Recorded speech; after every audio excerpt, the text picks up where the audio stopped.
જય માતાજી, જય શ્રી કૃષ્ણ. કેમ છો બધા યુટ્યુબ ફેમિલી? બધાને મારા દાદાજી જય શ્રી કૃષ્ણ, જય માતાજી, જય સ્વામિનારાયણ.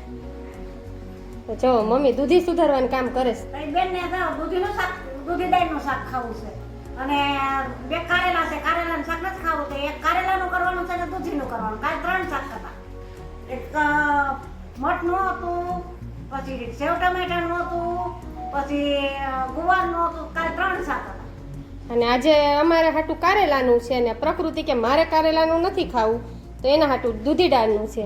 અને જોવો એ નાઈને બહાર આવી ગયા છે. આજે રવિવાર છે ને તો રવિવાર છે એટલે માથું ધોઈને સરસથી બહાર આવી ગયા છે. તો સોફા ઉપરથી આમના વહી આવો પ્રકૃતિબેન, ત્યાં પાછું હવે આ ચોમાસાનું ફૂકાય નહીં એટલા માટે જોવો હવે મમ્મી સુધારવા બેસી ગયા છે ને આપણે હજી થોડું ઘણું સવારનું કામકાજ બાકી છે તો તે કરીએ છીએ. તો ચાલો વિડીયોમાં કન્ટિન્યુ બન્યા રહેજો. જો બાયામાં કારેલાનું ભરેલ કારેલાનું શાક બનાવી નાખ્યું છે. તો આપણે રસોઈમાં જો આજે એક દૂધી દાળનું શાક છે અને એક ભરેલા કારેલાનું શાક છે અને ત્યાર પછી રોટલી ને રોટલા અને ચીબડાની કટકી સંભારો બધું તૈયાર થઈ ગયું છે. આપણે રોટલી રોટલા બાકી છે અને આ ભરેલ કારેલાનું શાક વઘારાઈ ગયું છે. હવે જો એ ચડી જાય એટલી વાર છે અને વરસાદ ઝરમર ઝરમર ચાલુ છે એટલે કારેલાનું શાક બનાવ્યું. નથી કહેતા કે આવડે વરસાદ, ઢેબરિયો વરસાદ, ઊંઘની રોટલી ને કારેલાનું શાક. તો આજે આપણે એ બનાવી નાખ્યું છે. તો ચાલો વિડીયોમાં કન્ટિન્યુ બન્યા રહેજો. તો ચાલો આજે આપણે બપોર પછીના ઉઠી ગયા છીએ 4 વાગે ઉઠીને ચા પાણી પીવાઈ ગયા છે અને ત્યાર પછી પાછું સાંજની રસોઈનું તૈયાર કરી નાખ્યું છે. તો ગાઈસ કરો અમે શું બનાવવાના હઈશું છે તો સારું જ. તો ચાલો હું કહી જ દઉં તમને કે અમારે બનાવવાના છે ભજીયા. 3 થી 4 જાતના બનાવવાના છે કેમ કે આજે તો પપ્પાની ફરમાઈશ પૂરી કરવાની છે. અમે તો રોજે નવું ખાતા જ હોય છે પણ એ છે ને શાક રોટલા સિવાય કાંઈ ખાતા નથી. તો આજે એને એવું કીધું કે આજે મારે છે ને વાટી દાળના ભજીયા ખાવા છે. તો વાટી દાળના ભજીયાનું જો તૈયાર કરેલું છે. આપણે મગની દાળ છે ને એને પલાળી દીધી હતી સવારે, પછી ક્રશ કરી નાખી. ત્યાર પછી એમાં ડુંગળી લસણ ને બધું નાખીને પપ્પાને હદે એટલે ખાય. આપણે તો કાંઈ ડુંગળી લસણ હોતું નથી એટલે આપણે ખાતા નથી. એમાં બધું નાખીને ભજીયા કરીને પછી એવી રીતના આમ દાબીને પાછા તળી નાખવાના. વાટીદાળના ભજીયા કેવા હોય છે કે 2 વાર તળવાના. તો ચાલો આપણે છે ને આપણા માટે કેવી ગોળી, સાદી સિમ્પલ ગોળી બનાવી નાખી છે. જો મરચાંની કટકી આપણે એવા ભજીયા ખાવાના છે. મારા ને મમ્મી માટે એવા છે પ્રકૃતિના અને દાદાના ભજીયા છે આપણે વાટીદાળના અને નરેશના છે મેથીના. મેથી પહેલાં લઈ લીધી, સરસથી સવારે ધોઈ નાખી, ધોઈને સરસથી સુકાઈ ગઈ. કેમ કે અત્યારે તો મેથીનો ભાવ આસમાને હોય છે કેમ કે ચોમાસામાં બધા ભજીયા બહુ ખાય અને મેથી છે ને પાણીવાળી થાય ને તો પચકી જાય. પાણીવાળી એક ધાણા ભાજી ને એક મેથી એટલે એને છે ને સાવચેતી રાખવી પડે. તો ચાલો આપણે છે ને વિડીયોમાં કન્ટિન્યુ બન્યા રહેજો આગળ. તો આપણે આજે ભજીયાનો પ્રોગ્રામ કરી નાખ્યો છે. તો વાટીદાળના ભજીયા બનાવીએ છીએ. તો જો આ દાળ પલાળી દીધી હતી અને દળી લીધી છે. ત્યાર પછી મમ્મી ડુંગળી ને લસણને ક્રશ કરે છે અને આપણે જો ડુંગળી બધું સુધારી નાખ્યું છે. અને અહીંયા જો બધું એનું ભજીયાની ફૂલ તૈયારી હાલે છે કેમ કે આજે વરસાદ આવ્યો નથી. તો જો હવે આપણે ભજીયાનો પ્રોગ્રામ ચાલુ કરવાનો છે. તો મમ્મી જો ભજીયા કરવા બેસી ગયા છે અને આપણે જો આ વાટીદાળનો લોટ બાંધ્યો છે, આપણે આ પછી મેથીના ગોટાનો લોટ બાંધ્યો છે અને ત્યાર પછી આપણે અમારે બનાવવાના છે આપણે બટેટાવડા, એનો લોટ બાંધવાનો છે. તો જો અહીંયા તેલ ગરમ મૂકી દીધું છે અને અહીંયા જો મમ્મી એકદમ સરસથી આ મેથીના ગોટાનો અમારો લોટ અલગથી લઈ લે અને પછી આમાં મેથી ઉમેરી દેવું એટલે 2 લોટ એકારે બંધાઈ ગયા ને અહીંયા વાટીદાળના બંધાઈ ગયા છે. તો જો આજે આપણે ભજીયાનો પ્રોગ્રામ સરસથી કરવાનો છે. તો ચાલો વિડીયોમાં કન્ટિન્યુ બન્યા રહેજો કે વાટીદાળના ભજીયા અમે કઈ રીતે બનાવીએ છીએ ને તે જો. તો આપણે વાટીદાળના ભજીયા જો આપણે આ રીતે પાડવાના છે અને આપણે વાટીદાળના ભજીયાને 2 વાર તળવા પડતા હોય છે. તો જો આપણે બધા પહેલાં પાડી લઈએ. આપણે બધું બેટર આમાં તૈયાર કરી દીધું છે જે તમને ખબર છે. મગની દાળ, ત્યાર પછી ડુંગળી, લસણ, નિમક, થોડાક એવા આપણે સાજીના ફૂલ, પછી લીંબુનો રસ અને બધું સરસથી એડ કરી દીધું છે. અને ત્યાર પછી આ રીતે આપણે જો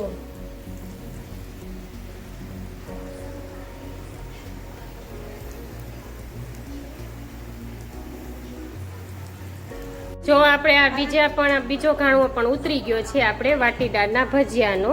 હવે આપણે આને સરસથી દબાવી લેવું અને પછી પાછા બીજી વાર તળી લેશું. આ એક જ ભજીયા એવા હોય છે કે એને 2 વાર તળવા પડતા હોય છે. જો હવે આને આપણે દબાવી લેશું. તો આપણે આ એકવાર ઉતરી ગયા છે, હજુ આપણે આને દબાવીને બીજી વાર તળવાના છે. તો આપણે આ એકવાર જો વાટીડાના એટલે કે ટીકડીના ભજીયા સરસથી ને એકવાર તળાઈ ગયા છે. હવે આપણે આને દબાવશું, કઈ રીતે દબાવશું ને કઈ રીતે પાછા તળશું ને તે પણ જોઈ લેજો. જો આ રીતે આપણે એને ચેપા પડતા હોય છે. જો આ રીતે સરસથી છે ને થેપલી કરી નાખવાની હોય છે. જો ગરમ હોય ને એટલે વાલે તો બધા ભજીયાની ચાલો આપણે આ રીતે છે ને એકવાર તળાઈ જાય ને એટલે બીજી વાર આપણે આ રીતે કરવાના હોય છે. જો હવે બધા ભજીયાને આપણે આમ કરી લઈને પછી પાછા તળી લઈએ. જો આપણે આ વાટીદારના ભજીયા બીજી વાર તળાઈ ગયા છે તો જુઓ સરસથી આ રીતે આપણા બની ગયા છે અને આમાં બધાય સરસથી લસણ ડુંગળીનો સ્વાદ આવતો હોય છે અને બધી રીતના આપણે બધાને વરસાદમાં ભાવે ને એવો સરસથી તૈયાર થઈ ગયા છે. તો જોઈ લ્યો આપણે આ રીતે બનાવશો ને તો સરસથી બધાને ભાવશે. અમે આ રીતે બનાવીએ છીએ. જો તમને વરસાદમાં ભાવે તરતથી ને અને ટીકડીના ભજીયા પણ કહેવાય છે. તો ચાલો હવે આપણે પ્લેટમાં શેર કરી લઈએ વાટીદારના ભજીયાને. થતું હોય ને તે આમાં ઉમેરો તો એકદમ સરસથી પોચા ભજીયા થાય છે. જો ગરમ તેલ આપણે મૂક્યું હોય ને તે આમાં આપણે 2 ચમચી જેટલું ઉમેર્યું છે. જો આ રીતે તો સરસથી આપણા મેથીના ગોટા તૈયાર થઈ જાય છે આ રીતે ગરમ તેલ ઉમેરવાથી. તો બધા આ રીતે લોટ બાંધજો. ગરમ તેલ ઉમેરી દીધું છે ને ત્યાર પછી હવે છે ને મમ્મી મિક્સ કરી દેશે. જોઈ લો મમ્મી તો વાટીદારના ભજીયા તળી લીધા છે. આપણે એકવાર જો દબાવીને પછી એકવાર તળીને પાછા દબાવી લીધા છે. આ વાટીદારના ભજીયાનો લોટ છે, આપણા મેથીના ગોટાનો લોટ છે અને આની નીચે જો આપણે બટેટાવડાનો લોટ છે. તો જો આ તળાય છે આપણા વાટીદારના ભજીયા.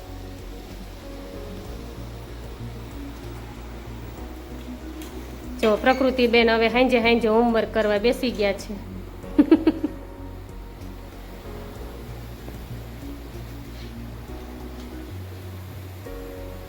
જો આપણે આજે વાટીદારના ભજીયાનો પ્રોગ્રામ કરી નાખ્યો છે.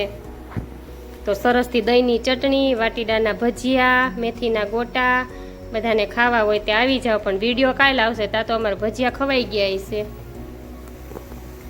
જો આ રીતે લાલ થવા દેવા પડે છે એટલે કાચા ન રહે એનું ખાસ ધ્યાન રાખવાનું. તો આપણા વાટીદારના ભજીયા બનાવવા માટે છે ને આપણે જો એમાં શું શું ઉમેરવું છે તો કે આપણે મગની દાળ છે ને પહેલાં પલાળી દીધી હતી. ત્યાર પછી એને 5 કલાક પહેલાં પલાળી દીધી હતી. ત્યાર પછી એને દળી લીધી છે. થોડીક આખા પાખી દળવાની હોય પણ આપણે દળવામાં થોડીક મિસ્ટેક થઈ ગઈ છે, સાવ દળાઈ ગઈ છે. એટલે પછી ત્યાર પછી આપણે લસણ ડુંગળી એને ક્રશ કરીને એને ઉમેરવાનું છે. ત્યાર પછી નિમક, ત્યાર પછી સાજીના ફૂલ, થોડુંક લીંબુનો રસ અને બધું એડ કરી અને આપણે આ રીતે એકવાર પાડી લેવાના છે. ત્યાર પછી બીજી વાર આ રીતે થેપલી કરીને પાછા તળવાના છે. અને આ આપણા જો વાટીદારના ભજીયા આ રીતે સરસથી વાટીદારના ભજીયા પણ કહેવાય છે અને ટીકડીના ભજીયા પણ આને કહેવાય છે. તો સરસથી ને તૈયાર થઈ ગયા છે. જોઈ લો તો આપણા વાટીદારના ભજીયાને એટલે કે ટીકડીના ભજીયાને એકદમ લાલ થવા દેવા પડે છે. જો આ રીતે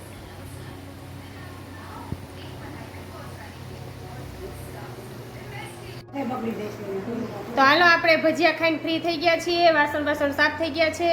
તો હવે આપણે લાઈવમાં આવવાનું છે અત્યારે.